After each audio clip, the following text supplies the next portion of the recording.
Thank you for listening to the Following Films podcast. Today I'm joined by directors Josiah Allen and Indianna Bell to discuss their film, You'll Never Find Me. In the Australian outback, a lonely, paranoid man, Patrick, gets a knock on his door during a torrential storm.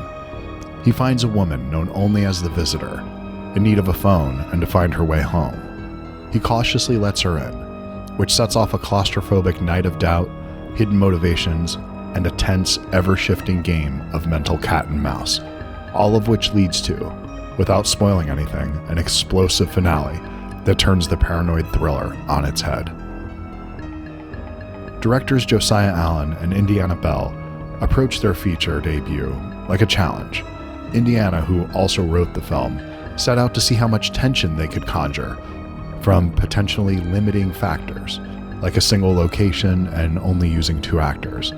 With a small team of trusted collaborators from their previous short films, such as their remarkable cinematographer, the duo sought to capture a brooding and anxious atmosphere a la Enemy or It Comes at Night, while channeling darkness and isolation that Australian filmmakers, well, they just do it the best.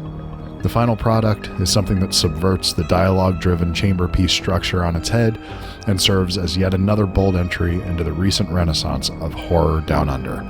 If you haven't already, please follow the Following Films podcast on Spotify to show your support. This will help us to continue to bring you in-depth conversations with the talented individuals who shape the world of cinema. You'll Never Find Me will be available on Shudder March 22nd. I hope you enjoyed the show. Thanks. Thank you both so much for taking the time to do this. I really appreciate it. Oh, thanks for chatting to us. Thank you. Lovely to meet you. Oh my God. I had so much fun with this movie. To see the two of you having created this and just see your faces right now, it's the juxtaposition of those images that are in my mind, and to see like these seemingly innocent, sweet people, but knowing what lies beneath the two of you is clearly it can be deceiving. Yeah, absolutely. So I just, first of all, this is the type of film that I am attracted to anyway. I like films with limited locations anyway, where it really creates just the dialogue and the interaction, and it's an actor's piece. If you enjoy watching actors, then I think whether it's a drama, a comedy, a horror film, suspense like this, it really does lean into the performance side. And my God, this is a two-hander if I've ever seen one. And I think that the casting here is just phenomenal. So could you just talk a little bit about the idea of taking on this type of story and getting the right people in these roles? Because I think it was so critical here. Yeah, we basically set ourselves a bit of a challenge when we were going out and making our first feature. We had looked at a few other filmmakers and what they'd done and how they'd achieved, getting to where they are in their careers, and found that a lot of them made their own micro-budget features where they, crowdfunded or put in their own money or both, and, sometimes got their family involved, sometimes started it in it themselves, which we certainly weren't going to do. That would ruin the movie. But we were really inspired by people like Trey Edward Schultz and Mike Flanagan, and maybe a feature isn't out of reach for us if we're really clever from the script stage of keeping everything really contained and stripped back. So we thought, all right, we'll set ourselves a writing challenge. Let's do a single location and 2 actors. And, what if we use these 2 brilliant actors that we already know? We had worked with Brendan Rock and Jordan Cowan on a short film called The Recordist, and we just had such a great experience with them. We thought, gosh, these guys are awesome. And, we all got along really well and developed a bit of a shorthand with each other. And so we thought, there's so much stress and pressure around casting. What if we just took that out of the equation? We already know these 2 guys, and what if we just write for them? So actually kind of a bit liberating for the script writing process, because in a way, giving yourself those restraints kind of it takes away some of those pressures of, this could be anything and everything. You kind of get overwhelmed. We went, okay, it's a single location. Let's make it a location that we can build so that we can really control the environment, control the lighting, and get the most out of our shooting days. And let's use these 2 actors that we already know. Okay, we've got those limitations. Now, if we've got a younger woman and an older man, what dynamics does that bring up? What kind of power plays does that make you think of? What expectations are the audience going to already have before the story really starts, and how can we play with that? So that's kind of how it all came about. It was really not organic and beautiful. It was kind of like almost like a school assignment, and it was kind of fun and liberating in that way. And gave us a bit of a direction from the get-go of, you kind of have these restraints, but how can you play within those restraints and make something as creative as possible with as little as possible, I guess. And it was great because we were able to involve Brendan and Jordan from the get-go. So we kind of we saw Trey Edward Schultz speak at the Austin Film Festival when we were there for a short film, and we kind of flew back. We were really inspired by that concept, and we literally landed, and like 2 days later we're filming our next short film, and that short film had Jordan and Brendan. So it's kind of this perfect timing where we were editing that while talking about this concept of putting together a feature film, and we were watching their performances and people responding really well to that. And it was just kind of the perfect combination of starting that process inspired by that idea of that jump-starting your own micro budget, that we kind of went up to Brendan and Jordan at the end of post on that short film and just started talking to them about it even at that early stage. And they both expressed that they were very game to jump in and jump in the deep end with us. So yeah, it was perfect. Well, there is something that feels really fearless in both of their performances, where it doesn't neither one of them feel like they're holding anything back from looking horrible at any given moment in this. And they're just I can't imagine not being utterly compelled by this, by something as simple as, I don't know, a cutaway to a tea kettle or something like that, or a glass with lipstick on it. And you're just wondering what the hell is going on. And I can't tell if this screenplay would have been like 15 pages long or 500 pages long, depending on how detailed it is. Because I feel like every frame is so densely filled with material that I know that this film warrants a rewatch because every little piece is being set up and pays off later. And I know there were things that I was missing along the way, and I'm really looking forward to going back to this. So how long was this thing when you put it together? As the person who didn't write the script, I can say this was crazily close in page to minute count to what the film has. Yeah, and it has a lot of those details. And although things like, although of course everything at every stage evolves, and we did so much work in sound, there was a lot of sound written into the script as well. It was a very efficient script. I guess that's the best way of saying it. It had all these descriptors in it, but it was done really efficiently. And then while Indianna was writing the script, I would go off and in the room next door start storyboarding stuff from early drafts, and she would come in and we'd look and talk about that stuff. And then we'd take some of those things we discovered in the visual form and take that back, and those would enhance the next draft of the script. So we're kind of doing it simultaneously from your first or second draft, I want to say. Yeah, and it's one of those things where, like, with all projects, everything changes and evolves as you go through each stage. And it's one thing when it's a script, it's a totally another thing when you're shooting it, and then completely another thing again when you're editing it. But it was one of those things where when we were in the edit, we kind of massage things a bit, and like you said, all those little cutaways of hands and cups and tea kettles and all that kind of stuff, we could play with those things in the edit. And it was really difficult because we quickly found that it's one of those movies where if you change something here, it changes something here. And single location, and because it's only 2 actors, the audience really takes in every frame, and when you linger on something too long, it changes their interpretation of it. If you don't linger on enough, they don't notice it, and it doesn't play the way that you wanted it to. So we had to do a lot of massaging in the edit to kind of get that pace right and kind of nudge audiences in the right direction without giving too much away, and keep them entertained and keep them involved in the story. But yeah, not show our cards too early. So it was really difficult. And yeah, it took a lot of massaging in the edit, we found. And it did feel like we were making two films in a way, in that it was really important to us, because I guess we were committing to being slightly ambiguous on a first watch. We wanted to make sure that if you enjoyed the film and you did want to watch it again, that there are clear clues or maybe answers, or when you know where it's going, there's clear intention behind everything. So that's right. It was like constantly a balance between forgetting everything we'd just been working on for the last 2 days for the watch and just watching it as that initial experience. And yeah, there's just a lot of back and forth and a lot of work on that stuff done in the sound.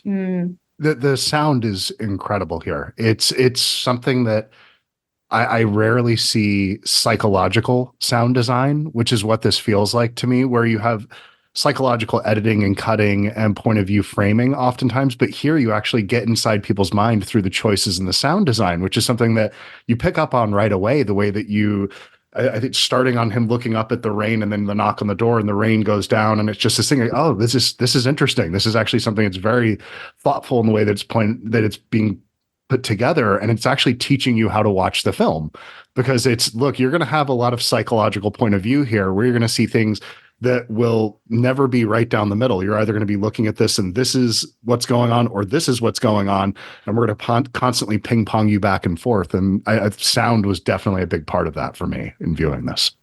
That's awesome. Thank you. Yeah, Duncan Campbell, our sound designer, just did incredible work, and we really handed him a big challenge. And we were through the whole process working together, and it was an amazing collaboration. And he just killed it. The film was enhanced by him so much, and he really got into the game, I'd say, of what it was. And I think some people would begin doing sound for this film, and as the psychological elements start to kind of unravel throughout the post-production stage of like, oh, this can go really far this direction. I think a lot of people go, this is too hard, especially for a film of this scale. But he just got excited, took it on, was really inspired, and it snowballed. It really snowballed because we knew it was going to be really reliant on sound, and we are big believers, as you know,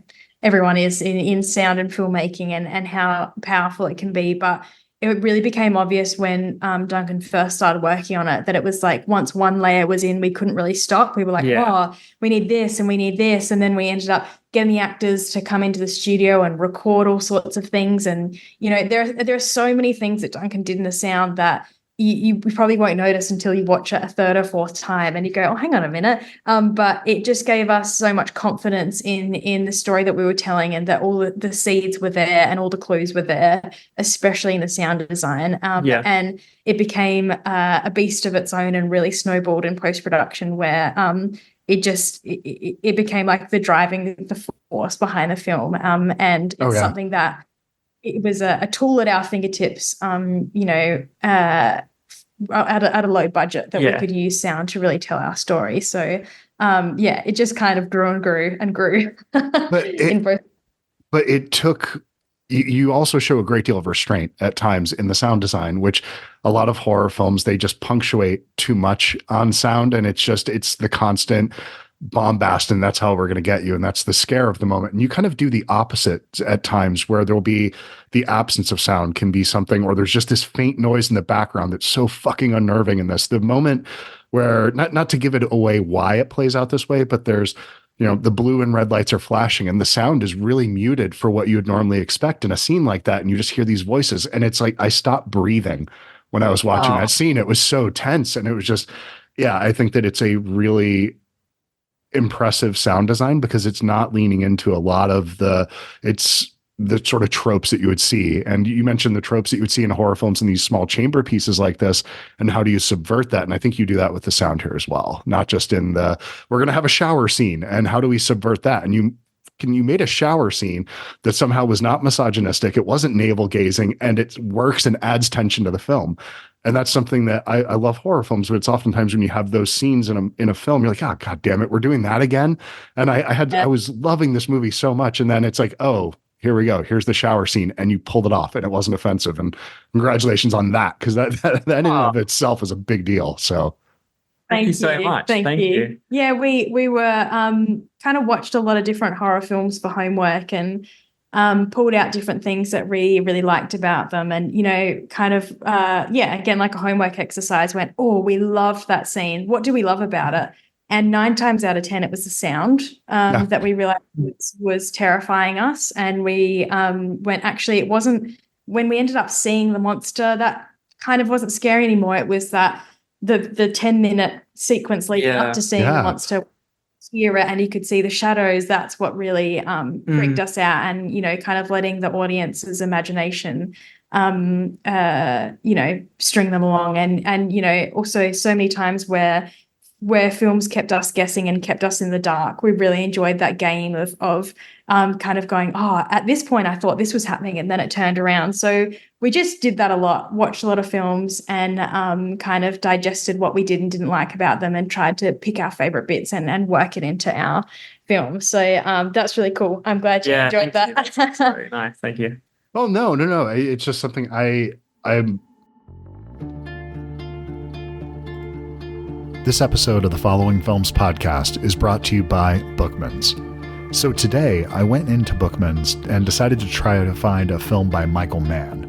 I went over to the Blu-ray section and saw copies of several films I already own, and then I found it, Black Hat. This is one I haven't seen in quite a while since it came out, and I figured maybe it was time for a reassessment of this much maligned film. So Black Hat is a cyber crime thriller directed by Michael Mann that delves into the world of cybercrime, hacking, and international intrigue. While it promises to be a gripping exploration of the dangers lurking in the digital age, the execution falls short of expectations. The film follows convicted hacker played by Chris Hemsworth, who's temporarily released from prison to help the American and Chinese authorities track down a criminal network that's responsible for a series of major attacks. As the hunt takes them across the globe, Hemsworth's character must navigate the murky waters of the criminal underworld while grappling with his own demons. One of the film's major shortcomings is its lack of technical accuracy and realism. While it attempts to portray the world of hacking authentically, it often falls into cliches and inaccuracies that ultimately undermine the credibility of the story. So the hacking sequences are exaggerated and unrealistic, relying more on flashy visuals than genuine technical expertise. And this is coming from an absolute layman. I am not somebody who knows anything about hacking, and yet I can see some of the things that just flat out aren't true in this film. And that particular disconnect may disappoint viewers familiar with the subject matter or looking for a more grounded portrayal of cybercrime. So despite these flaws, though, Black Hat does have its moments. Michael Mann's signature style is evident in the film's beautiful, sleek cinematography and the signature action sequences, and the international setting adds depth to the narrative. It highlights the global nature of cyber threats and the challenges of international cooperation. Chris Hemsworth delivers a solid performance as Hathaway, bringing the character a sense of depth who's grappling for redemption. And the supporting cast includes, I had no idea, I'd completely forgotten this, but Viola Davis, who's really great in the film and adds a lot to the film. But ultimately, Black Hat falls short of its potential. While it offers a glimpse into the world of cybercrime and espionage, its lack of technical accuracy and reliance on cliches detracts from the overall experience. And despite its flaws, fans of Michael Mann's work or of the cyber thriller genre, I guess if you're a huge Johnny Mnemonic fan and you're looking for some more cyber thriller, you could do worse than Black Hat. However, for those seeking a more realistic, nuanced exploration of hacking and cybersecurity, this might leave you wanting more, and I'm not sure I can recommend this one. But despite that, this gave me the chance to check out a film that I've been meaning to reevaluate, because I keep hearing that Black Hat is an underrated film, and maybe I'll give it another 10 years, follow back up with this one, and see if it does end up coming around for me. But remember, Bookmans. They have your cool covered. Hope you enjoy the rest of the show. Thanks. Always a fan of people that are taking what they've seen before and reinterpreting it and making it their own and putting their own stamp on it. And as much of this may have come across as felt like a homework assignment at the time, it doesn't come across as homework. It doesn't. This is a thoroughly enjoyable film, and it doesn't feel cynical in any way, where there's sometimes when people make a film and it's very, okay, but this is, I have to stick within this framework and do that. And it feels like it's contrived, and this does not feel that way. This feels like it has a ton of heart in it, which I think is important to note in this.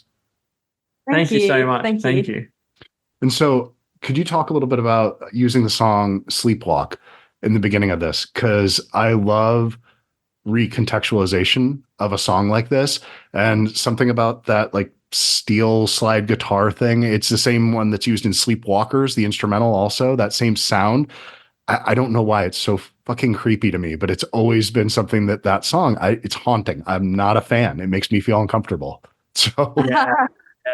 Well, yeah, it was one of those things where we in the script we had written in that there would be a particular song, and then as I was writing the film, I was basically just doing lots of homework, and it was so difficult because we wanted something that felt nostalgic, that felt familiar, felt like it tickled something in your brain that you'd heard it before because of the nature of the film. We wanted it to elicit those feelings. But we also wanted the lyrics to have some meaning behind them and it not be just kind of random and pulled out of thin air. We tossed around the idea of writing something and getting musicians on board to write something. But again, we just knew it wouldn't have that nostalgic feeling and that feeling of familiarity. We knew it needed to be an existing piece of music. When we found Sleepwalk, we felt like we had hit the jackpot because it's actually a song that's used quite a bit in films. Yep. But like I said, it's the instrumental version. That's the original version that's used. So you kind of have the melody already somewhere in the back of your brain and in your memory, but not typically the lyric version.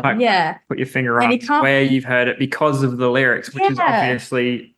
It's just perfect. Slightly recognizing something without being able to put your finger on where you got from is perfect. And the nature of the lyrics, and when we played it and heard it, we just went, we must have this, which is really super dangerous at a low budget to set on a certain song. But when we heard it, we just went, it must be this and it must be this version. And so we worked our little butts off to get this song and get that lyric version of the song. And we're so glad that we did because it just ended up kind of being intertwined with the movie and ingrained in our brains forever, which is what happens when you're editing over and over again. But it kind of just, it encompassed that nostalgia, that familiarity, that creepiness, whilst also feeling like it hasn't been completely overused before. So, Well, it's... I mean, for me, it always, because I'm 47, I'm older than you guys are. There was a movie by Mick Garris in the 80s. There was a Stephen King adaptation called Sleepwalkers.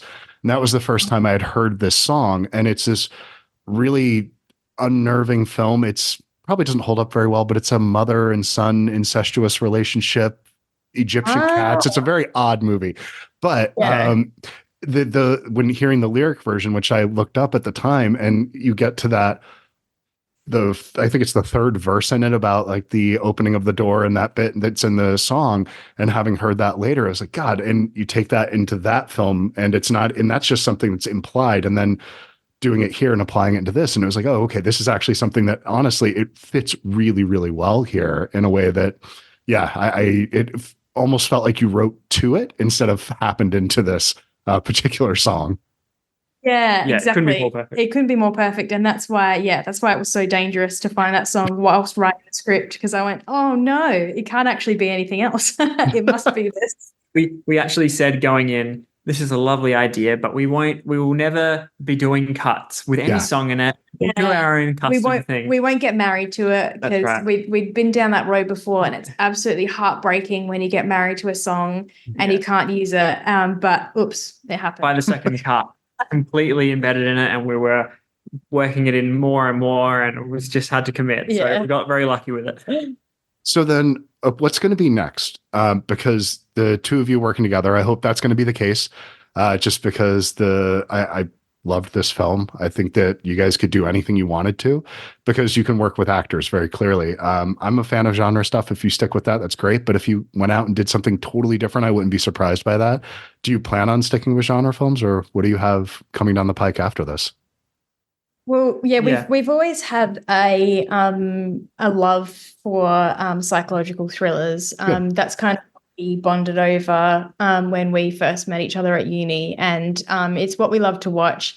It's kind of one of those weird things where, as we've gotten older, and now that we've made something in that genre, I kind of like I look for that in everything that I watch, and feel kind of unsatisfied when I don't get that itch scratch. So I can't see us not continuing down the same vein. But also we really admire filmmakers who are able to switch genres and do something completely different every time. So we know that our next project will continue in a similar vein. And we've been bitten by the feature bug now. So that's what we want to keep.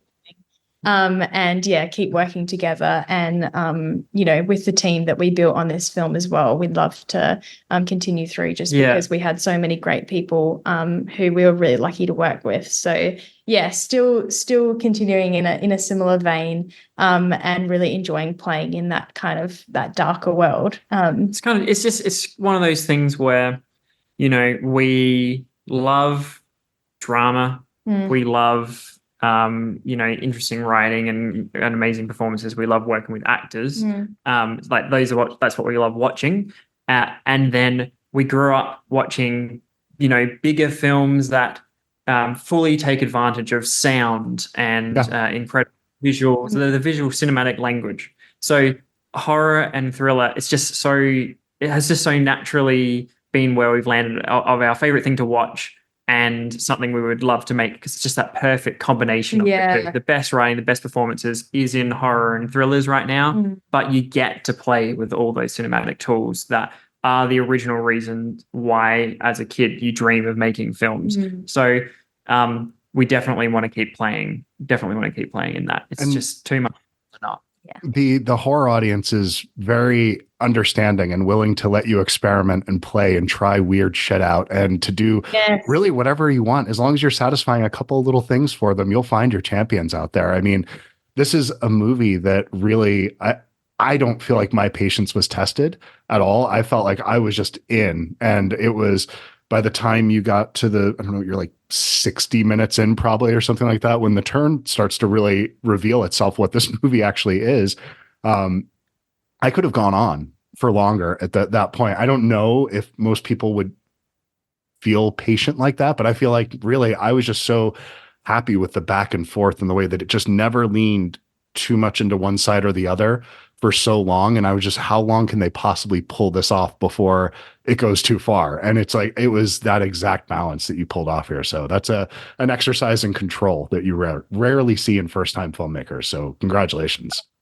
Thank you very much. Thank you so much. Yeah, that's another part of the kind of like allure of horror and the thriller community, is that we've had so much fun going to these horror and thriller festivals. We were able to go to stages and just were blown away by the enthusiasm and support of like horror fanatics and crowds. It's really cool. And so I think it's one of those things that once you kind of get into that community, it would be hard to leave, I think, because it's just such a enthusiastic, fun community of people who just really live and breathe horror, which is really cool. And so I think it would be hard to leave that community once you get in. Well, the prestigious festivals and stuff, they're fun, they're great, but it's horror festivals, they tend to hang out afterwards and ask questions, and are like really they're very intelligent viewers, and they're passionate about what they see, and if they react to something, they're going to follow you. They'll be on board, and they'll see your other work, and they'll promote your stuff and be excited about you. And they remind me it's a way to engage with sort of the 16-year-old music dork inside of me again, that kind of enthusiasm that you feel. I can still discover new filmmakers, but I feel like I'm too old to discover new music now, where I'm 47. I have a 13-year-old son, and his music annoys the shit out of me, and that means kids are doing it right. If it's annoying to me, that means it's good. That means that's doing what it should do. It shouldn't satisfy a 50-year-old kid's music.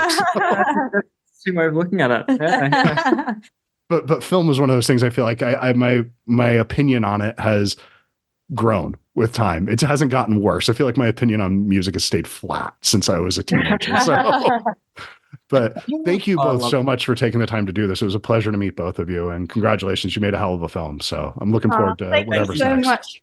Thank you so much, and thanks lovely to meet you. It. And yeah, thanks so much for your time. Really appreciate absolutely. it. Take care. Good luck, guys. Bye-bye. Time enough to figure you out. Time enough to write this down. Wish me luck, give me hope.